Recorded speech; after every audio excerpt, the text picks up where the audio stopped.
we are looking at women's era. And where do women like you find themselves in this era? Hi, very good afternoon to one and everyone. Thank you for the wonderful introduction. And Maria, thank you for inviting me here. Where do I find myself in today's times? I think this is the best time for women to be in India. We have been progressing. We have been looking at women who can break the glass ceiling, women who have been given wings to fly, who have been given the encouragement to dream big. And we have been focusing a lot on women education and telling them that this is your time, so move ahead. There's nothing about a man or a woman. We're talking about gender equality. And most of the people agree to that it's important for women in today's times to follow her dreams. And how much does that have to do with social media? Because do you think women are finding more voice because of multiple platforms that they can be on and perhaps be themselves? Yes, social platform does give them the opportunity and the platform to speak their mind, but I think social media also has a section which does not allow women to speak. They try to women, actually troll them and put them and say that this is where you belong to. You're not supposed to speak your mind. So you have a section of that when we see but you have put trollers in their place. Yes, we do. I mean, there are times where there are some people who understand the language they speak, and you need to speak to them in that language because उनको दिखाना पड़ता है यार सिर्फ आप ही वो भाषा नहीं बोलते हम सब वो भाषा बोलते हैं, but we choose not to speak that language because there's something called grace and there's something called upbringing that we all have. So we don't speak that language. Recently, you had spoken about being sexually abused by your father. Why did you choose to speak today? Of course, it's for any woman to decide when she wants to talk about these issues. What made Khushboo Sundar come up with that very, very personal story at this point? It wasn't about a point. I think it's been there with me. Like I said, it stopped when I started revolting against my father, age of 15. And I think all these years, I'm 52 today. So all these years, it has been in me. And trust me, anybody who's been through kind of a sexual abuse, it remains very heavy in you. And I feel so light, I feel so comfortable that it's finally out. You don't feel that you're carrying a burden with you. And I think now is the time when we need to speak. Agar aaj nahi to kab kabar mein leke jayenge har cheez apne saath. So I think you need to speak out. Women need to speak that what they have been through. I am late. Probably during my time, I didn't have the courage. I didn't have the support system. I didn't have the laws. I didn't have the POCSO. I didn't have NCW. I didn't have any of the kind of social support in the society what you get today. And of course, there was a lot of responsibility on me, which probably did not allow me to speak. But this is something which was within me, and I thought if I can help a lot of women to speak what they have been through, because you spread a lot of awareness, you tell people that it's okay if we have been through this kind of an abuse, because you don't have to be ashamed. You know, the problem is most of the women, they don't speak about it, because the first thing they ask is, what did you do to go through this abuse? And I think that needs to stop, because women do nothing to go through the abuse. They just abuse. They think, there are a lot of men who think that it's their birthright to abuse women. They think that it's perfectly fine to abuse women. And they think it's my patriarchy mindset where I'm going to abuse women. You're a woman, so you have to be under me, and I'm going to abuse you. And I think it's very important for women to stand up against the abuse they've been through and say, I'm not ashamed for what I went through. I want to shame the person who has done this to me. And that is what is important. And how much of that are you implementing in your new role as National Commission for Women member? See, I think NCW, when you look at the success rate of NCW, we have been doing great. And in fact, you know, what I go through when I go through the history of NCW, I've just assumed the office. But when you go through it, I think in 2021, we had the maximum number of cases in like almost 27,000 cases we had, and out of which 7,000 cases were about right to live with dignity. So I really like that. And of course, then you had the maximum number of, the second top-rated cases were about domestic violence. But then when you talk about people who have been fighting for the right to live with dignity, it also means that they were fighting against, for a clause where it says that even if you are emotionally abused. So, I mean, you see the number of cases where women are coming forward and they're filing cases. So I think it's great. It's great to be part of NCW because it gives you a larger platform to understand the problem. And you think that my problem is the biggest problem? No, it's not. My problem is probably a dot when it comes to the huge line of problems women have been still facing globally.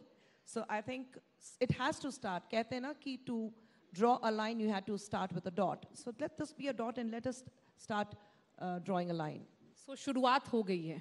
बिल्कुल, और शुरुआत बिल्कुल सही हो रही है. और इस शुरुआत क्या जर्नी कैसा है? मेरा सवाल ये है कि you know, women have to support women, and that's why we look at sisterhood. In women's era, how important is it that women who are in positions of authority, in positions of power, support other women to rise? I think it's extremely important, but what I personally feel is, why are we always looking for a support? What is important is how courageous you are to make a mark for yourself, to make the difference, to bring in the difference in the society. I think the minute you start depending on others, the minute you look at expectation, it leads to disappointment. So I don't expect things, but yes, I definitely would want not a woman, but I think in today's time, it's very important that men need to come out and support women, because when you're talking about the hierarchy or the patriarchy mindset, that starts with men, where men say at home that मेरी बेटी और बेटा कोई फर्क नहीं पड़ता, लड़की हंसे तो बिल्कुल सही है, लड़का रोए तो भी बिल्कुल सही है.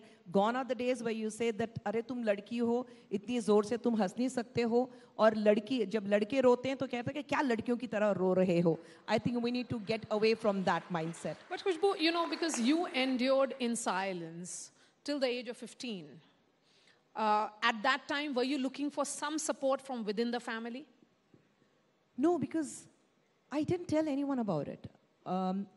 My family, my 3 brothers and my mom, they all were oblivious to what was happening to me, because I was literally petrified of speaking, because I had seen my dad physically abusing the domestic violence, what we talk about. I have seen my mom being through that domestic violence. My mom dignity being, really ripped apart, and I have seen that. So I was threatened that if I speak about this to anyone, then my mom and my brothers would bear the brunt. And I think that fear kept me, absolutely made me go silent about the abuse, what I went through. But then there comes a time where you say it needs to stop. You have to put a full stop, where you understand that what is happening is absolutely wrong, and especially from a person where every girl thinks that my father is my biggest hero. And when it comes from that person, that kind of an abuse, I think you start really, there was a time when I went through whether, did I go wrong somewhere? But then you come at the age of 15, you realize that it wasn't my fault. It's just that some men are built and made that way. And they're not the right people to live with. And I wanted my mom also to stand up and say that enough. I'm not going to tolerate this man with physical abuse and domestic violence, and where my dignity is actually broken every day. So that's when I spoke to my mom about it, and she stood by me. And what about the rest of the family, your brothers? 2016, when I started revolting against my father, in 2015.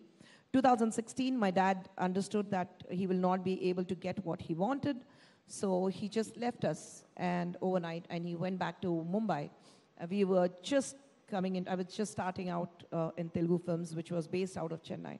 So here I was, the youngest family member with 3 older brothers and my mother, and we were just left in lurch. We didn't know where's the next meal going to come from.